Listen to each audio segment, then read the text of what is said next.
Good morning. सकाळची पटापट कामावरून मी निघाले होते राम मंदिरात. हा रामनवमीचा उत्सवाचा व्हिडिओ आहे. छान देवळात गेले, दर्शन वगैरे घेतल्यानंतर कीर्तन, पाळणा, जन्म, थोडा जप, थोडीशी झलक तुमच्यासाठी. नक्की व्हिडिओ शेवटपर्यंत बघा.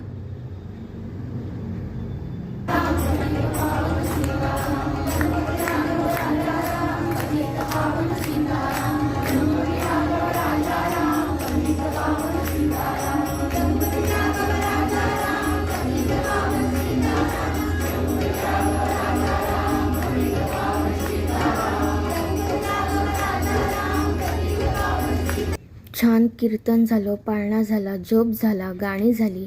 छान असा रामनवमीचा उत्सव साजरा झाला. मुंबईसारख्या ठिकाणी हे सण, आपले मराठी सण छान साजरे केले जातात. हे बघून इतकं छान वाटलं. पुढच्या पिढीला ह्याची माहिती मिळावी ह्यासाठी हा उत्सव, प्रत्येक सण आपण साजरे केले पाहिजेत. छान असा रामनवमीचा उत्सव झाला. छान रामाचं मंदिर छान भरलं होतं. व्हिडिओ पोस्ट करायला लेट झाला त्याबद्दल सॉरी. भेटू पुढच्या ब्लॉगमध्ये. तोपर्यंत बाय.